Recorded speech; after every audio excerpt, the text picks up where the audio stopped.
Good morning, everyone. Let me start biology. Start કરીશું આપણે chapter number 8થી. Chapter number 8માં કોષ અને કોષમાં આવેલી વિવિધ રચનાઓ વિશે અભ્યાસ કરવાનો છે આપણે,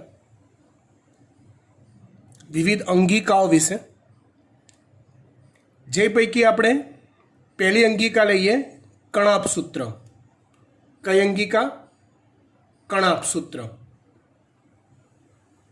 કણાભસૂત્ર તો કે આવું હોય. હવે થોડુંક ધ્યાનથી સમજો. કણાભસૂત્રમાં આ જુઓ બ્લુ કલર દેખાય છે બધાને? તો એ જે બ્લુ કલરનો ભાગ છે ને એનું બાહ્ય પટલ છે. હકીકતમાં કેવું હોય, બહારથી એ બ્લુ ભાગ પૂરેપૂરો હોય. એટલે તમે એમને જો કણાભસૂત્ર તમારી નજરમાં આવે છે તે પૂરેપૂરું બ્લુ હોય, પૂરેપૂરું. અંદરનો ભાગ આપણે દેખવા માટે આપણે શું કરવું પડે? આ સ્ટ્રક્ચરમાં શું કર્યું છે તો કે એનું બ્લુ ભાગમાં ટુ સાઈડથી સીઝર ફેરવી એવું ઇમેજ કરો અને પછી એ પોપડું ઉખાડી લો, કાપી લો. તો આટલો ભાગ એ તમને કટ કરીને બતાવ્યો છે આમ. એટલે આપણને અંદરની રચના અને બહારની રચના બંને સ્પષ્ટ દેખી શકાય. પહેલાં એની આકૃતિ આપણે સમજી લઈએ, પછી થિયરી પર આપણે ધ્યાન કેન્દ્રિત કરીએ. તેની રચનામાં સૌથી બહારની તરફ આ બ્લુ કલરનું જે છે બાહ્ય પટલ આવેલું છે. એ બ્લુની અંદર એક બીજું લેયર છે લાલ કલરનું. જો આકૃતિમાં જેટલું બી લાલ કલરનું અંદરનું આપેલું છે અંતઃપટલ છે. બાહ્ય પટલ, અંતઃપટલ. એ બંને પટલની વચ્ચે જગ્યા હોય છે સહેજ. આ રે જો મારી પેન ફરે છે એ ભાગ જુઓ, જે બંને પટલ વચ્ચે આવેલી જગ્યા છે, જેને કહેવાય આંતરપટલીય અવકાશ. બે પટલ વચ્ચેનો અવકાશ. હવે આ જે અંતઃપટલ છે એ આવી અનેક ગળીઓ ધરાવે છે. વચ્ચે અહીંયા પોલાણ છે, જ્યાં ટપકા ટપકા કર્યા છે ને એ ભાગ પોલો છે. તો એ પોલાણ તરફ આ અંતઃપટલ આવી અનેક ગળીઓ ધરાવે છે. રાઈટ? એ ગળીઓનો જે ઉપસેલો ભાગ હોય એને ક્રિસ્ટી પટલ કહેવાય છે. એટલે આમ જોવા જાઓ તો અંતઃપટલ અને ક્રિસ્ટી પટલમાં બહુ ઝાઝો ફરક નથી. અંદરનું સમગ્ર પટલ એટલે અંતઃપટલ, અને એ અંતઃપટલમાં આવેલી આવી ઉપસેલી ગળીઓ એટલે ક્રિસ્ટી પટલ.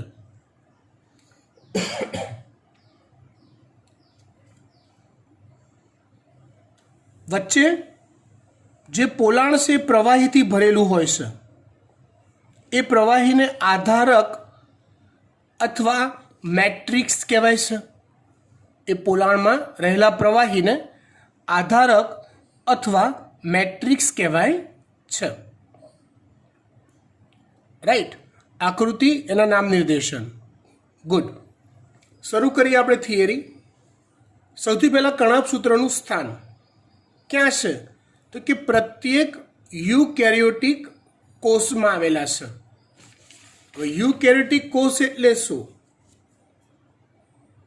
તો જુઓ, કોષના 3 પ્રકાર હોય. એક પ્રકાર એકેરિયોટિક કોષ, બીજો પ્રકાર હોય પ્રોકેરિયોટિક કોષ, કેરિયોટિક છે એવું માની લો. ત્રીજો પ્રકાર છે યુકેરિયોટિક કોષ. આવા 3 પ્રકારના કોષ હોય.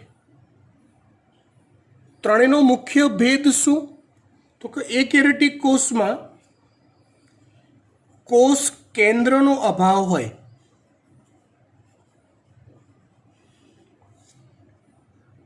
દાખલા તરીકે વાયરસનો સમાવેશ એકેરેટિક કોષમાં થાય છે. પ્રોકેરેટિક કોષ એટલે પ્રાથમિક કક્ષાનું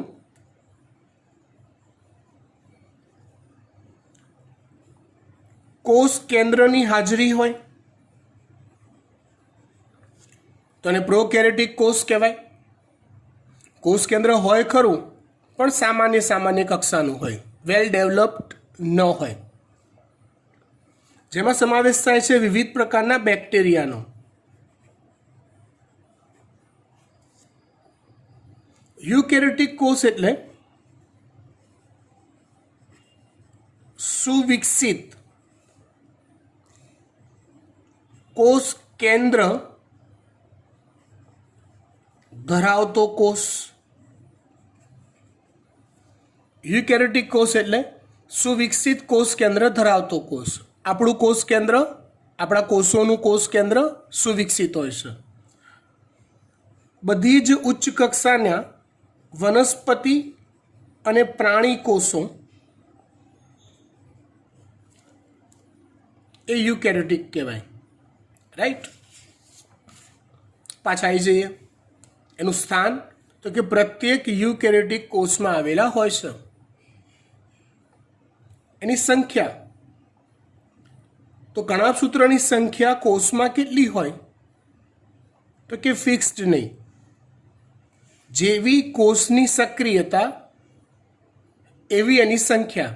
જેટલી એની સક્રિયતા વધુ એમ એની સંખ્યા પણ વધુ હોય. કોષોની સક્રિયતા ઓછી એમ એની સંખ્યા પણ ઓછી. હકીકતમાં કેવું છે, કણાભસૂત્ર જે છે એ કોષ માટે શક્તિ ઘર કહેવાય છે. આ કેવો સવાલ થયો? કોના ઘરમાં લાઇટનું બિલ વધારે આવે? કે જે વધારે વાપરે એના ઘરમાં લાઇટનું બિલ વધારે આવે. રાઈટ. જો કોઈ દુકાન 24 કલાક ખુલ્લી રહેતી હોય તો ઓબ્વિયસલી 8 કલાક ખુલ્લી રહેતી દુકાન કરતાં 24 કલાક ખુલ્લી રહેતી દુકાનમાં લાઇટનું બિલ વધારે આવે. હે ને? સેમ વે કોષ જેટલું વધુ કામ કરે એમ કોષને વધુ શક્તિની જરૂર પડે, અને શક્તિનું ઉત્પાદન કોષમાં કણાભસૂત્ર કરે છે. માટે જેમ કોષની સક્રિયતા વધુ એમ એ કોષમાં કણાભસૂત્રોની સંખ્યા વધુ હોય. સક્રિયતા ઓછી, સંખ્યા ઓછી.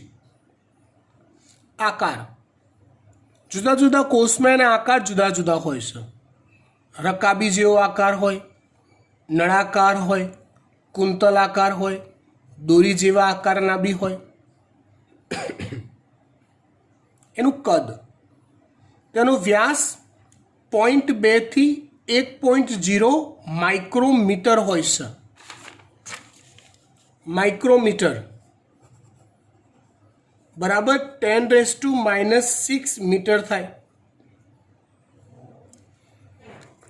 10⁻⁻6 મીટર એટલે 1 માઇક્રોમીટર થયું. તો એનો વ્યાસ 0.2 થી 1.0 માઇક્રોમીટર હોય છે. મતલબ અહીંથી આટલો ભાગ, આટલો એનો વ્યાસ, એની લંબાઈ 1 થી 4.1 માઇક્રોમીટર જેટલી હોય. અહીંથી આટલું. આ એટલું નાનું કદ કહેવાય કે તમે જો નરી આંખે તો જોઈ જ ના શકો. વિવિધ પ્રકારના માઇક્રોસ્કોપનો ઉપયોગ કરવો જ પડે. પણ એ માઇક્રોસ્કોપમાં પણ એને જોવા માટે તમારે વિશિષ્ટ અભિરંજકોનો ઉપયોગ કરવો પડે છે. અભિરંજક એટલે સ્ટેનિંગ મટીરિયલ. સ્ટેન, ઓલું લાલ વાદળી કલરના સ્ટેન વપરાય છે આપણી લેબોરેટરીમાં. એની મદદથી તમે એને નિહાળી શકો છો. આ વાત થઈ એના કદની. ત્યાર પછી વાત થઈ એની રચના. એની રચના બેવડી પટલમય રચના હોય છે. એ તો ખબર પડી ગઈ હમણાં જ મેં આકૃતિ સમજાઈ ત્યારે. રચનામાં બે પટ હોય છે, રાઈટ, બાહ્ય પટલ અને અંતઃપટલ. ખબર પડી ગઈ? બાહ્ય પટલ સળંગ હોય છે, એટલે બાહ્ય પટલમાં ક્યાંય વળાંક હોતા નથી, વાંકું ચૂકવું હોતું નથી, સળંગ હોય. અંતઃપટલ વચ્ચેના અવકાશ તરફ અનેક ગળીઓ રચે છે. વચ્ચેનો આ જે અવકાશ છે એ તરફ અંતઃપટલ અનેક ગળીઓ રચે છે, જેથી તેના ક્ષેત્રફળમાં અનેક ગણો વધારો થાય છે. હવે જુઓ, ક્ષેત્રફળમાં અનેક ગણો વધારો થવો એનો મતલબ, ધારો કે ચલો આ બાહ્ય પટલ છે કણાભ સૂત્રનું.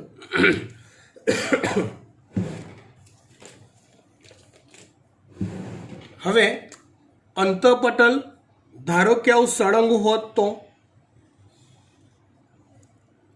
પણ ના, આવું સળંગ નથી. એ અંતઃપટલ આવું ગળીઓ ધરાવતું હોય છે અવકાશ તરફ. મતલબ શું થયો? તો કે ઓછા વિસ્તારમાં વધુ લંબાઈ ધરાવતો અંતઃપટલ ગોઠવી શકાય, એટલે કે એનું ક્ષેત્રફળ અનેક ગણું વધી જાય. કેમ? તો કે ગળીઓ મુજબની ગોઠવણ હોવાને કારણે.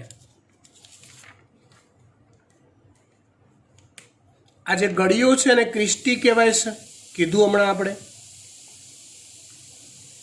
બંને પટલમાં તેમના કાર્ય સંબંધિત ઉત્સેચકોની હાજરી હોય છે. એટલે બંને પટલમાં એ લોકોને જે જે કાર્ય કરવાનું હોય એ કાર્ય કરવા માટેના ઉત્સેચકોની હાજરી હોય છે.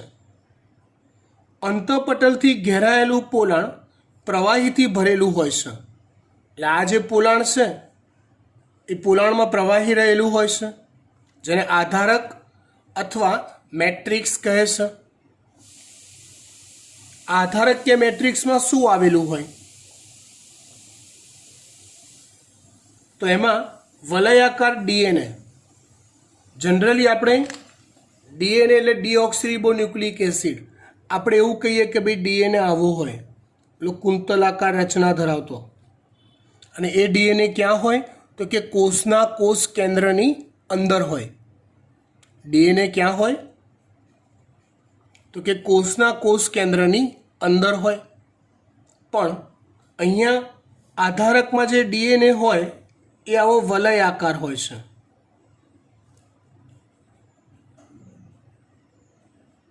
કુંતલાકાર હોતો નથી. થોડા આરએનએ યાદ છે? ડીએનએ આરએનએ આવતા હતા, રાઈટ? આરએનએનું આખું નામ થાય રિબો ન્યુક્લિક એસિડ. તેવા થોડા ઘણા આરએનએ હોય, રિબોઝોમ્સ હોય 70S પ્રકારના.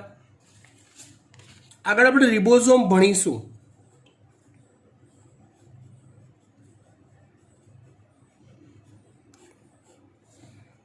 હવે રિબોઝોમ્સમાં એનું કદ એક ચોક્કસ એકમમાં મપાય છે, જેને સ્વેડબર્ગ કહેવાય છે. શું કહેવાય છે? સ્વેડબર્ગ. અને એના માટે એની આગળ એના કદને ધ્યાનમાં રાખીને એસ સંજ્ઞા અપાય છે. રિબોઝોમ્સ બે પ્રકારના હોય, એક 70S અને 80S. આ સિવાય બી ઘણા બધા પ્રકારના રિબોઝોમ હોય છે, એ આપણે નીટમાં આગળ ક્લિયર કરીશું. પણ હાલ આવા બે મુખ્ય પ્રકારના રિબોઝોમ્સ આવે, 70S અને 80S. તો અહીંયા આધારકમાં જે રિબોઝોમ મળી આવે છે 70S પ્રકારના હોય છે. આ ઉપરાંત પ્રોટીન સંશ્લેષણ માટેના આવશ્યક ઘટકોની હાજરી પણ આધારકમાં હોય છે. કણાભ સૂત્ર કાર્ય શું કરે? તો કે જારક શ્વસન માટેનું સ્થાન. જો આપણે એમ કહીએ, તમને પૂછે કોઈ શ્વસન ક્રિયા કોણ કરે, તો આપણે કહીએ ફેફસા કરે આપણા શરીરમાં, હે ને? ફેફસા એ શ્વાસ અને ઉચ્છ્વાસનું કાર્ય કરે છે. સમગ્ર શરીર માટે ઓક્સિજન ખેંચવાનું અને સમગ્ર શરીરમાં રહેલો કાર્બન ડાયોક્સાઇડ બહાર ફેંકવાનું કામ કરે છે ફેફસા. એ જે ઓક્સિજન આવ્યો ને એ બ્લડ દ્વારા દરેક કોષોને મળે છે.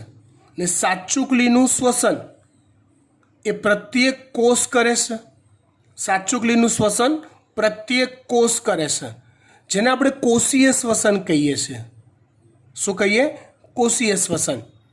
અને એ શ્વસન ક્રિયા દરમિયાન એટીપી ઉત્પન્ન થાય છે. અને એટીપી એ શક્તિનું સ્વરૂપ છે કે જે કોષો વાપરતા હોય. રાઈટ. તો જારક શ્વસન માટેનું સ્થાન છે. એટીપી સ્વરૂપે કોષીય શક્તિ ઉત્પન્ન કરે છે અને માટે તેને કોષનું શક્તિઘર પણ કહેવાય છે. કોને? કણાભ સૂત્રને. બસ આટલી જ થિયરી તમે તૈયાર કરો આકૃતિ સાથે, એટલે કણાભ સૂત્રની થિયરી 4 માર્કમાં પૂછાય, આપણને આવડી જાય. Okay, fine. હવે આપણે બીજી થિયરી સ્ટાર્ટ કરીએ.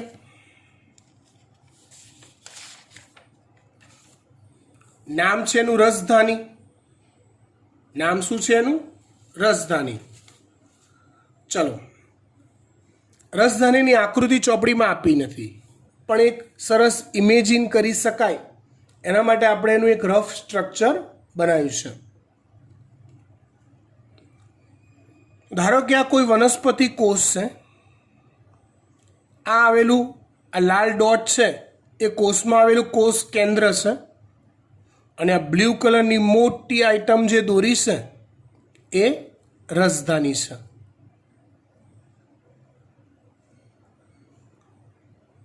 રસધાનીની રચના કરતી જે દિવાલ હોય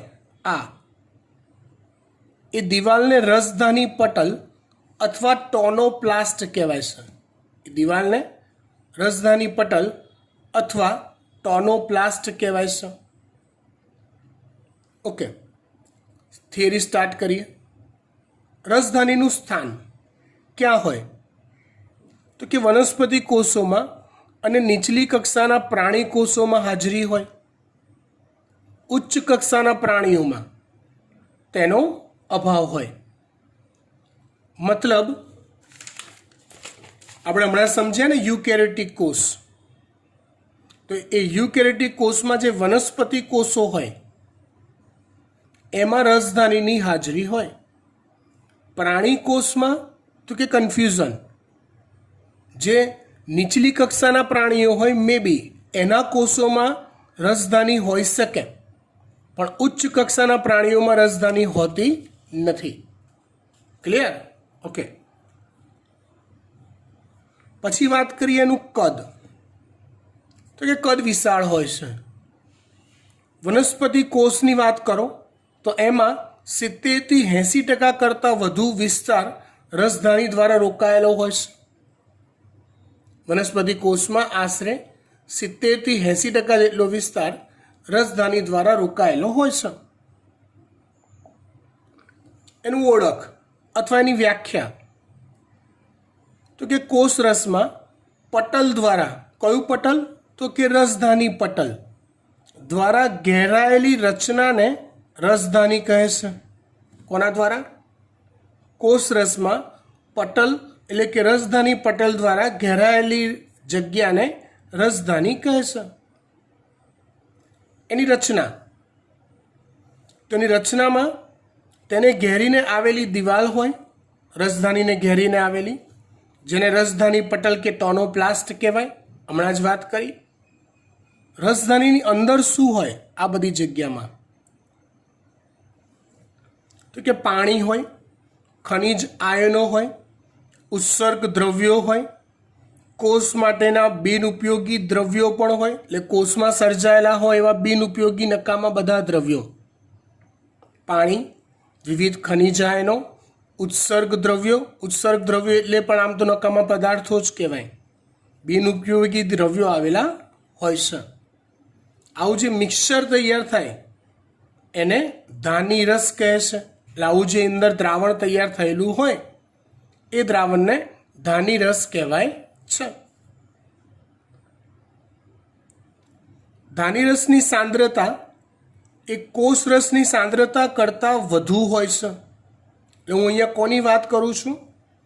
અહીંયા રહેલું દ્રાવણ ધાનીરસ ને એ સિવાય બહારનું આ બધું જેને આપણે કહીએ કોષરસ.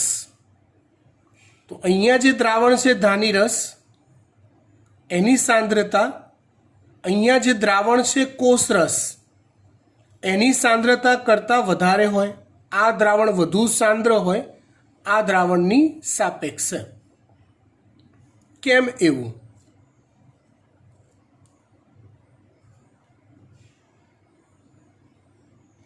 ધાનીરસની સાંદ્રતા કોષરસની સાંદ્રતા કરતાં વધુ હોય છે કારણ કે કેટલાક દ્રવ્યો કે આયનો સંકેન્દ્રણ ઢાળની વિરુદ્ધ દિશામાં, કેટલાક દ્રવ્યો કે આયનો સંકેન્દ્રણ ઢાળની વિરુદ્ધ દિશામાં રસધાની પટલમાંથી પસાર થઈ ધાનીરસમાં પ્રવેશે છે. અહીંયા એક શબ્દ ખબર ના પડી, સંકેન્દ્રણ ઢાળ. સમજાવી દઈએ.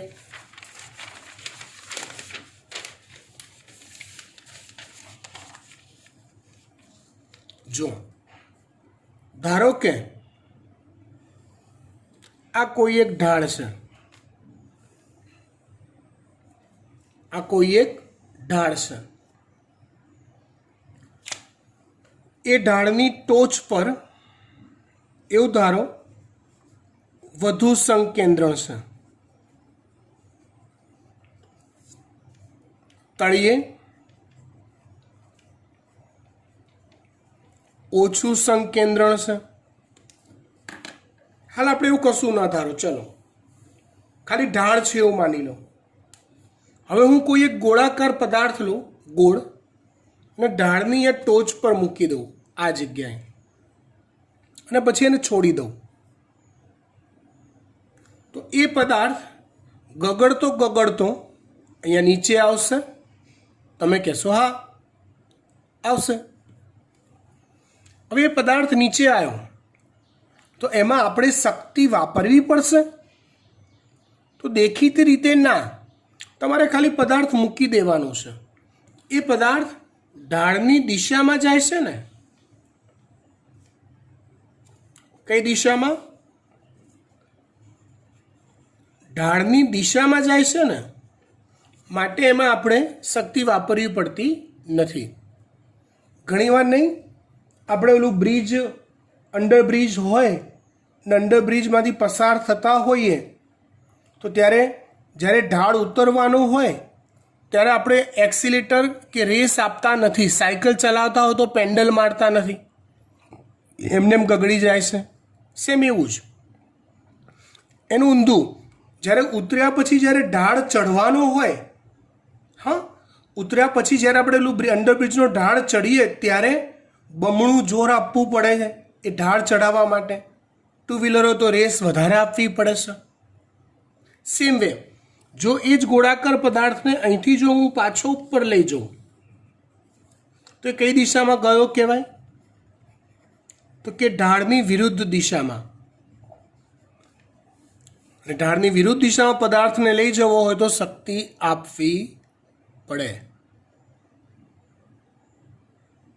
સમજણ પડી વાત? હા, એ જ વસ્તુ કોઈ પણ પદાર્થને લાગુ પડે છે. કોઈ પદાર્થ પોતાનું વધુ સંકેન્દ્રણ, સંકેન્દ્રણનો અર્થ થાય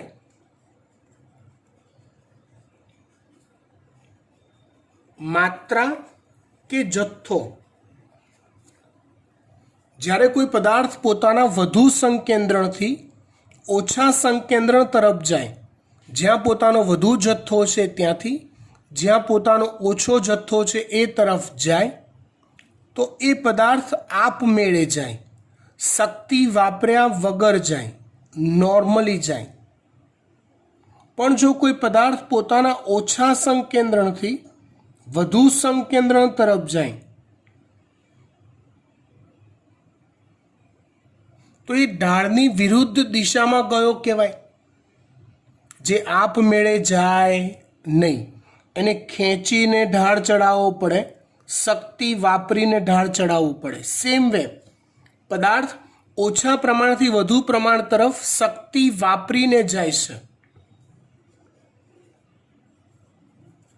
એટલે કોષના કોઈ પટલમાંથી પદાર્થ ઓછા પ્રમાણથી વધુ પ્રમાણ તરફ જાય તો એમાં એ શક્તિ, કોષ માટે શક્તિનો અર્થ થાય એટીપી. એટીપી સ્વરૂપની શક્તિ વપરાય છે અને તો જ એ પદાર્થનું વહન થાય છે. અહીંયા હું એ જ કહેવા માગું છું. ઓલરેડી અહીંયા સાંદ્રતા વધુ છે, અહીંયા ઓછી છે, એટલે પદાર્થ ઓછી સાંદ્રતાથી વધુ સાંદ્રતા તરફ આપમેળે તો નહીં જાય. તો શક્તિ વાપરીને ઓછા પ્રમાણથી વધુ પ્રમાણ તરફ પદાર્થ જાય છે અને માટે રસધાનીનું દ્રાવણ વધુ ને વધુ સાંદ્ર બને છે. કોના કરતાં? કોષરસ કરતાં. સમજી ગયા વાત? ગુડ. આટલી થિયરી આવે રસધાનીમાં. વાત કરીએ હવે એનું કાર્ય. વનસ્પતિ કોષમાં કોષનો આશ્રુતિ દાબ વધારે, જેથી કોષીય જલવહન શક્ય બને. ખબર પડી નહીં? હું છું ને યાર, ટેન્શન શું લો? વાક્ય પહેલાં વાંચી લઈએ ફરી એકવાર. વનસ્પતિ કોષમાં કોષનો આશ્રુતિ દાબ વધારે, જેથી કોષીય જલવહન શક્ય બને. હવે પહેલાં હું સમજાવી દઉં, પછી આ વાક્ય ફરી એકવાર વાંચીશું એટલે પરફેક્ટ ખબર પડી જશે. જો પહેલાં મને એક સવાલનો જવાબ આપો. વનસ્પતિમાં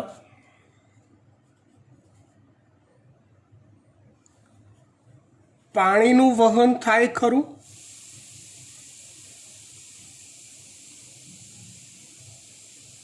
તમે કહેશો હા. કેવી રીતે?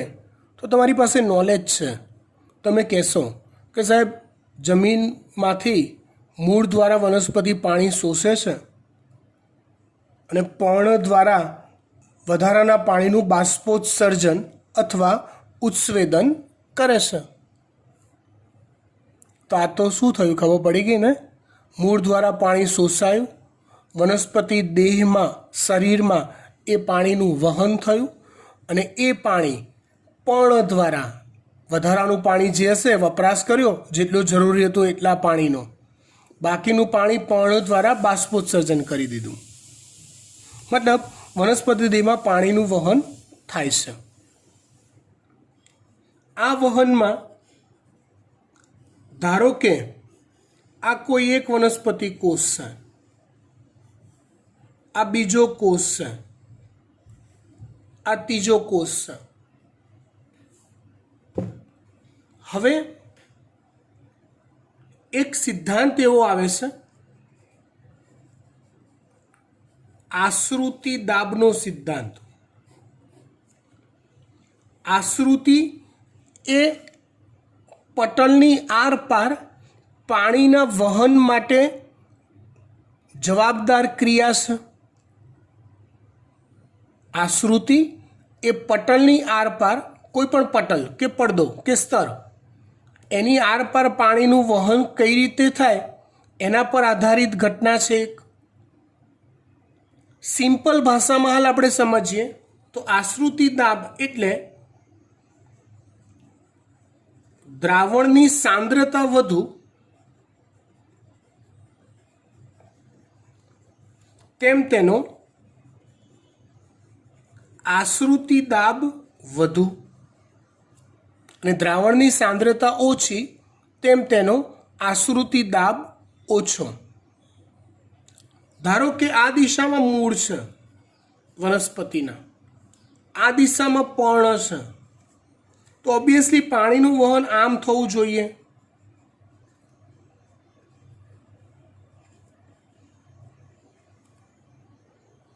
અને એવું થવા માટે આ કમ્પલસરી છે શું તો કે કોષ નંબર 1, કોષ નંબર 2, કોષ નંબર 3 તો પાણી એક કોષથી બીજા કોષમાં જવા માટે પહેલા કોષ કરતાં બીજા કોષનો આશ્રુતિ દાબ, આ દાબ આશ્રુતિ દાબ, પહેલા કોષ કરતાં બીજા કોષનો આશ્રુતિ દાબ વધુ હોવો જોઈએ.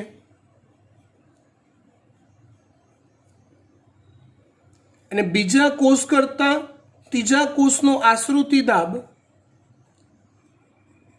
એનાથી પણ વધુ હોવો જોઈએ. ઇન શોર્ટ, પાણી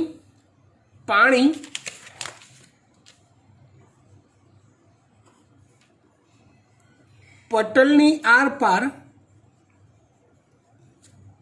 ઓછા આશ્રુતિ દાબથી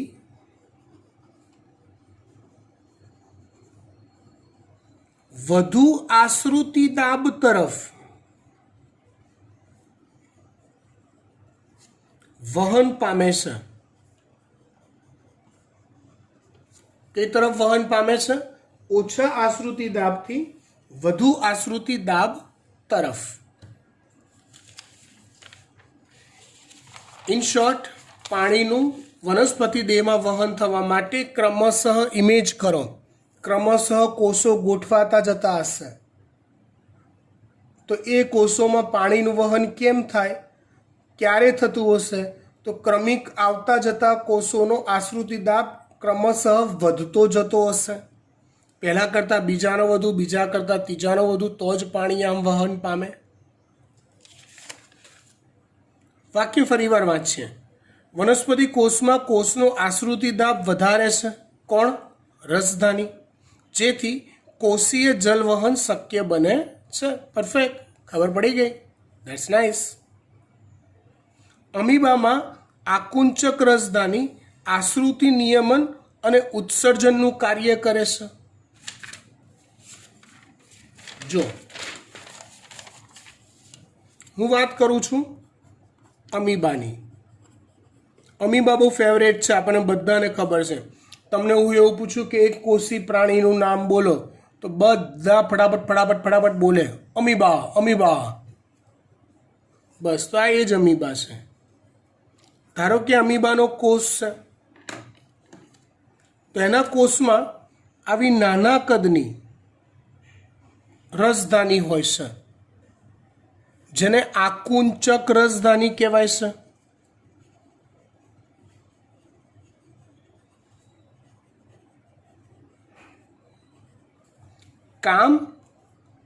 કામ એનું શું? તો કે કોષના કોષરસની સાથે આમ કોષ કેન્દ્રની ફરતે ફર્યા કરશે. જેમ જેમ ફરશે તેમ તેમ કોષમાં સર્જાયેલા ઉત્સર્ગ દ્રવ્યો અંદર ઠલવાતા જશે. એટલે એ ક્રમશઃ મોટી બનતી જશે. એ જેમ જેમ મોટી બને ને તેમ તેમ વધુ ને વધુ બહારની તરફ, પરિઘ તરફ ખસતી જાય છે. અને છેલ્લે શું થયું સમજો. આકુંચક રસધાનીનું નિર્માણ તો કે કોષ કેન્દ્રની નજીકમાં થાય, નાની ટચુકડી હોય. આ કેવું થયું ખબર છે? ઓલો પાણી ભરેલો ફુગ્ગો હોય, એમાં જેમ જેમ પાણી ભરાય તેમ તેમ ફુગ્ગો ફૂલે. એમ અહીંયા જેમ જેમ ઉત્સર્ગ દ્રવ્યો જમા થતા જાય તેમ તેમ એ ફૂલતી જાય. જેમ જેમ ફૂલે તેમ તેમ કેન્દ્રથી પરિઘ તરફ ખસતી જાય. અને છેલ્લે કિનારા પર જઈ એનો બ્લાસ્ટ થાય. મતલબ ઘણા ખરા ઉત્સર્ગ દ્રવ્યો બહાર ઠલવાઈ જાય. કોની વાત કરીએ આપણે? આ આકુંચક રસધાનીની. હવે ઓબ્વિયસલી રસધાની છે એટલે આશ્રુતિ નિયમન તો કરે જ. ઓલા આશ્રુતિ દાબ ને બધું મેન્ટેન રાખવાનું હમણાં કીધું એ જ. અને સાથે સાથે ઉત્સર્ગ દ્રવ્યોના ત્યાગનું પણ કાર્ય કરે. આ રીતે પ્રોટિસ્ટામાં અન્નધાની નામની રસધાની હોય છે, જે ખોરાક ગ્રહણ અને પાચનમાં ઉપયોગી છે? અમીબા, પેરામીશિયમ, યુગ્લિના એ બધામાં કોઈની પાસે બધા એક કોષી જ છે, હે ને? તો એ લોકો પાસે પાચન માર્ગ હોતો નથી, રાઈટ? તો ખોરાકનું પાચન અને ગ્રહણ કરવા માટે એની પાસે અન્નધાની આવેલી હોય, જે પણ એક પ્રકારની રસધાની જ કહેવાય છે, રાઈટ? 2 થિયરી આપણે જોઈ. ઓકે, આલે સુધી રાખીએ છીએ. વધુ આવતા અંકે. બાય.